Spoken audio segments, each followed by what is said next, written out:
और वर्ब हो गया आपका मेक, मेक के साथ आपने आईएनजी लगाया मेकिंग, और लास्ट में आपका है object T, is she making tea, क्या वह चाय बना रही है। हेल्पिंग वर्ब स्टार्टिंग में आएगा तो वो हो जाएगा इंटेरोगेटिव। कुछ और सेंटेंस देखते हैं। एम आई मेकिंग टी, क्या मैं चाय बना रहा हूं। आर यू मेकिंग मी फूल, ये थोड़ा सा हार्ड है। आर यू मेकिंग टी, क्या तुम चाय बना रहे हो। एम आई लुकिंग गुड, क्या मैं अच्छा लग रहा हूँ। Am helping verb, I subject, look verb हो गया और उसके साथ आईएनजी लुकिंग, और गुड हो गया आपका ऑब्जेक्ट, क्या मैं अच्छा लग रहा हूँ। Am I looking good. उम्मीद है यहाँ तक आपको क्लियर हो रहा होगा, और अगर वीडियो पसंद आ रही है तो प्लीज इसको लाइक जरूर करना। आपके लाइक से ही हमें मोटिवेशन मिलती है। चलिए आगे बढ़ते हैं। आगे देखते हैं WH फैमिली को। WH फैमिली में भी आपको क्या करना है, सबसे पहले WH फैमिली को लिखना है। उसके बाद इज, एम या आर में से कोई एक हेल्पिंग वर्ब आएगा, और ये डिपेंड करेगा सब्जेक्ट के ऊपर। उसके बाद आएगा वर्ब के फर्स्ट फॉर्म, वर्ब के फर्स्ट फॉर्म के साथ लगेगी आईएनजी, और लास्ट में होगा आपका object. For example, where is she living, वह कहाँ पर रह रही है। Where WH family, is helping verb, she हो गया सब्जेक्ट, लिविंग हो गया वर्ब के साथ ING. Where is she living, वह कहाँ पर रह रही है। अगर मुझे यही सेंटेंस लिखना होता कि तुम कहाँ पर रह रहे हो, तो मैं लिखता वेयर आर यू लिविंग, तुम कहाँ पर रह रहे हो। वॉट आर यू डूइंग, तुम क्या कर रहे हो। वॉट एम आई डूइंग, मैं क्या कर रहा हूँ। वॉट इज शी डूइंग, वह क्या कर रही है। ठीक है, तो सिर्फ आपको हेल्पिंग वर्ब को चेंज करना है। नेक्स्ट हम बात करते हैं परफेक्ट टेंस की, प्रेजेंट परफेक्ट टेंस। देखो, परफेक्ट टेंस वो होता है जहां पर आपका काम खत्म हो चुका हो, और इसका फॉर्मूला भी बहुत सिंपल है। सबसे पहले आपको लिखना है सब्जेक्ट, उसके बाद हैज या हैव में से कोई एक हेल्पिंग वर्ब, उसके बाद वर्ब के थर्ड फॉर्म, और लास्ट में आएगा आपका ऑब्जेक्ट। अच्छा, ही, शी, इट या नेम, अगर इनमें से कोई आपका सब्जेक्ट होगा तो आप लिखोगे हैज का यूज करोगे। और अगर आपका सब्जेक्ट हुआ आई, यू, वी या दे, तो फिर आप यूज करोगे have. He, she, it, name के साथ आएगा हैज, और आई, यू, वी, दे के साथ आएगा have. For example, she has finished her work, वह अपना काम खत्म कर चुकी है। शी हो गया आपका सब्जेक्ट, हैज हो गया हेल्पिंग वर्ब, सब्जेक्ट शी है इसी वजह से हमने हैज लिखा है। फिनिश्ड हो गया वर्ब के थर्ड फॉर्म। देखो, वर्ब की 3 फॉर्म्स होती हैं, फर्स्ट फॉर्म, सेकंड फॉर्म और थर्ड फॉर्म, और वर्ब की फॉर्म्स आपको याद करनी पड़ेंगी। इसकी कोई ट्रिक नहीं होती है और ना ही कोई फॉर्मूला होता है। वर्ब की फॉर्म्स आपको याद ही करनी पड़ेंगी, इसका कोई दूसरा रास्ता नहीं है सीखने का। ठीक है, he has finished her work, her work हो गया ऑब्जेक्ट। अगर यही सेंटेंस होता कि मैं अपना काम खत्म कर चुका हूं, तो मैं बोलूंगा I have finished my work, मैं अपना काम खत्म कर चुका हूं। यू हैव वॉश्ड क्लोथ्स, तुम कपड़े धो चुके हो। Ramesh has washed clothes, Ramesh कपड़े धो चुका है। तो यहाँ पर डिफरेंस हैज और हैव का है। चलिए अब हम देखते हैं इंटेरोगेटिव सेंटेंसेस को। इंटेरोगेटिव में जैसा कि मैंने आपको बताया कि हेल्पिंग वर्ब से स्टार्टिंग होगी। हैज और हैव में से आप कोई एक लिखोगे, और ये डिपेंड करेगा सब्जेक्ट के ऊपर, और सब्जेक्ट के बाद आएगा वर्ब के थर्ड फॉर्म, और वर्ब के थर्ड फॉर्म के बाद लास्ट में आएगा object. For example, have you taken T, क्या तुम चाय पी चुके हो।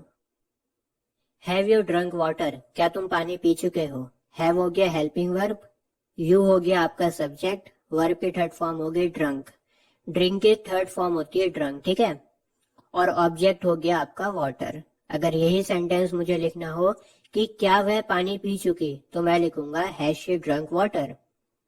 हैव वी प्लेड क्रिकेट, क्या हम क्रिकेट खेल चुके। हैज शी प्लेड क्रिकेट, क्या वह क्रिकेट खेल चुकी। Has he written a letter, क्या वह खत लिख चुका। Have you written a letter, क्या तुम खत लिख चुके। चलिए अब हम लास्ट में बात करेंगे WH फैमिली की। WH फैमिली के लिए भी वही सेम रूल है। सबसे पहले आपको WH फैमिली लिखनी है, उसके बाद हैज या हैव में से कोई एक हेल्पिंग वर्ब, उसके बाद आपको सब्जेक्ट लिखना है, और सब्जेक्ट के बाद आएगी वर्ब की थर्ड फॉर्म, और लास्ट में आएगा object. For example, why have you gone there, तुम वहां पर क्यों गए थे। वाई हो गए WH फैमिली, हैव हो गया हेल्पिंग वर्ब, यू हो गया सब्जेक्ट, गॉन हो गया वर्ब की थर्ड फॉर्म और देयर हो गया ऑब्जेक्ट। हैव यहाँ पर इसलिए लिखा गया है क्योंकि इसका सब्जेक्ट है you. Where has she gone, वह कहाँ जा चुकी है। Where has she gone. What have we done, हम क्या कर चुके हैं। चलिए अब हम एक बार चार्ट के ऊपर दोबारा से पहुंचते हैं। देखिए हम प्रेजेंट को कवर कर रहे हैं, तो हमने प्रेजेंट सिंपल पढ़ लिया, कॉन्टिन्यूअस पढ़ लिया और परफेक्ट पढ़ लिया। अब लास्ट में हमारा बचता है present perfect continuous. Present perfect continuous भी बहुत ज्यादा आसान होता है अगर इसको सही से समझा जाए तो। दोस्तों प्रेजेंट परफेक्ट कॉन्टिन्यूअस में वो सेंटेंसेस आते हैं जहां पर आपका काम पास्ट में शुरू हो चुका होता है और वो काम जो पास्ट में शुरू हुआ है वो प्रेजेंट में भी कॉन्टिन्यूअस रहता है। जैसे फॉर एग्जाम्पल मैं 1990 से दिल्ली में रह रहा हूँ। अब ये जो काम था ये 1990 में शुरू हुआ था, ठीक है, 1990 में ये काम शुरू हुआ था और अभी तक ये कॉन्टिन्यूअसली चल रहा है। मैं अभी तक दिल्ली में रह रहा हूँ। इसी तरह एक और सेंटेंस है, सीता सुबह से खाना पका रही है। अब देखो जो खाना पकाने का काम है वो सुबह शुरू हुआ था, पास्ट में शुरू हुआ था वो काम, लेकिन वो अभी तक चल रहा है। जो काम पास्ट में शुरू हुआ है लेकिन प्रेजेंट में कॉन्टिन्यूअस है, उसी सेंटेंस को कहते हैं प्रेजेंट परफेक्ट कॉन्टिन्यूअस। एक सेंटेंस और मैं आपको बता देता हूँ, हम लोग 10 घंटे से क्रिकेट खेल रहे हैं। तो यहाँ पर भी आप देखो क्रिकेट खेलना कब शुरू हुआ, 10 घंटे पहले हुआ। 10 घंटे से हम लोग क्रिकेट खेलना है, इट मीन्स 10 घंटे पहले हमने क्रिकेट खेलना शुरू किया था और अभी तक हम लोग खेल रहे हैं।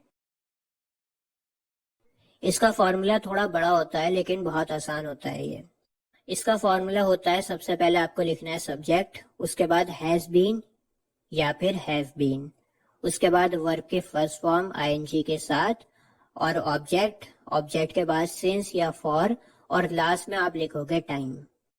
दोस्तों हैज बीन और हैव बीन अगेन डिपेंड करता है सब्जेक्ट के ऊपर। अगर आपका सब्जेक्ट है ही शी इट या नेम तो आप यूज करोगे हैज बीन, और अगर आपका सब्जेक्ट है आई यू वी या दे तो फिर आप यूज करोगे हैव बीन।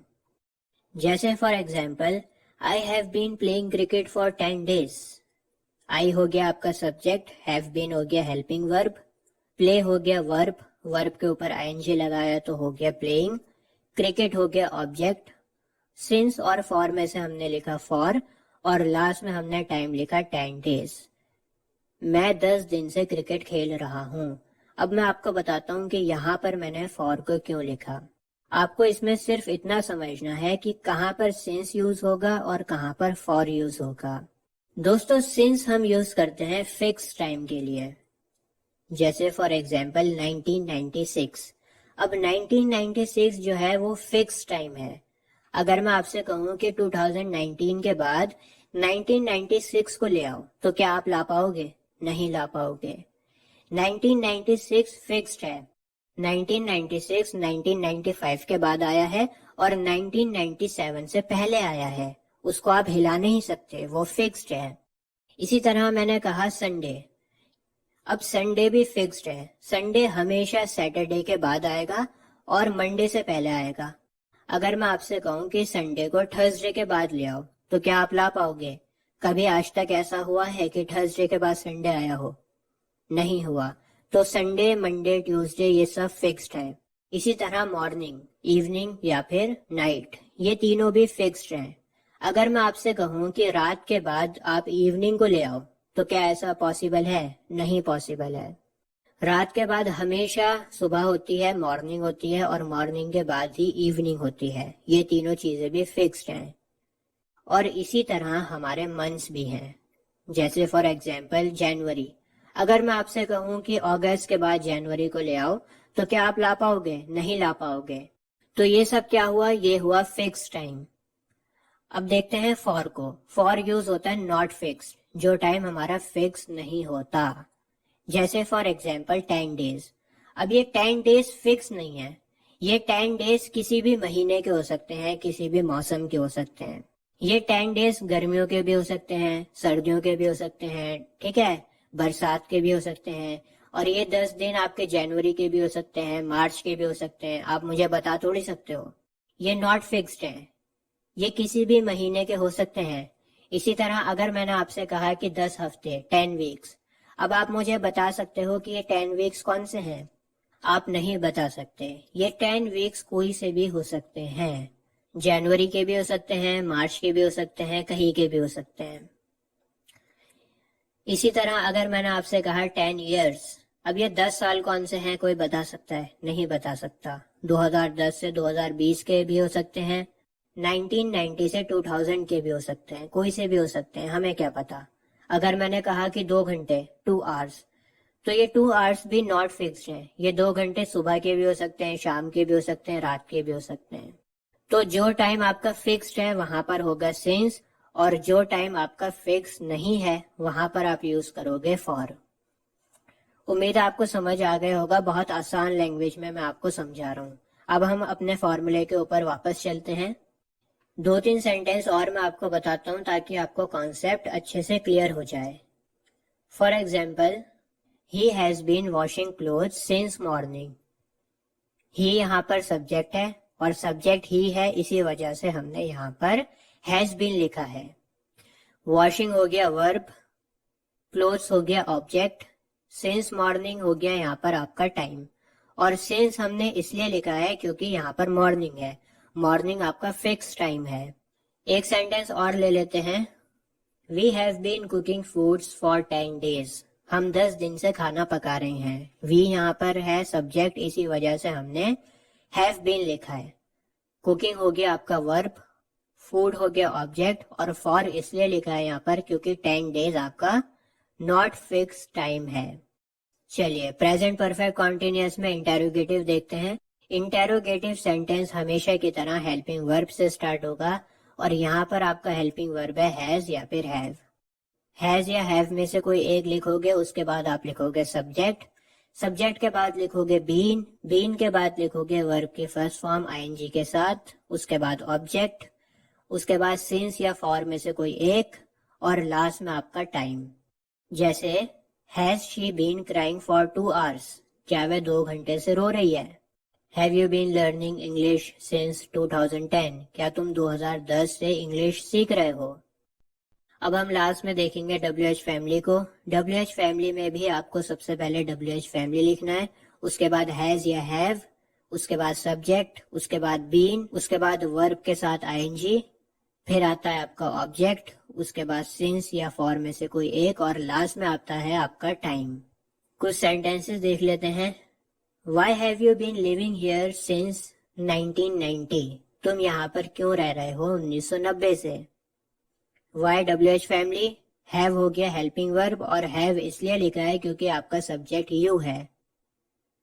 उसके बाद बीन, उसके बाद वर्ब के फर्स्ट फॉर्म आईएनजी के साथ, उसके बाद ऑब्जेक्ट है, उसके बाद हमने सिंस लिखा है क्योंकि 1990 आपका फिक्स टाइम है। What has she been doing for 5 years? वह 5 साल से क्या कर रही है।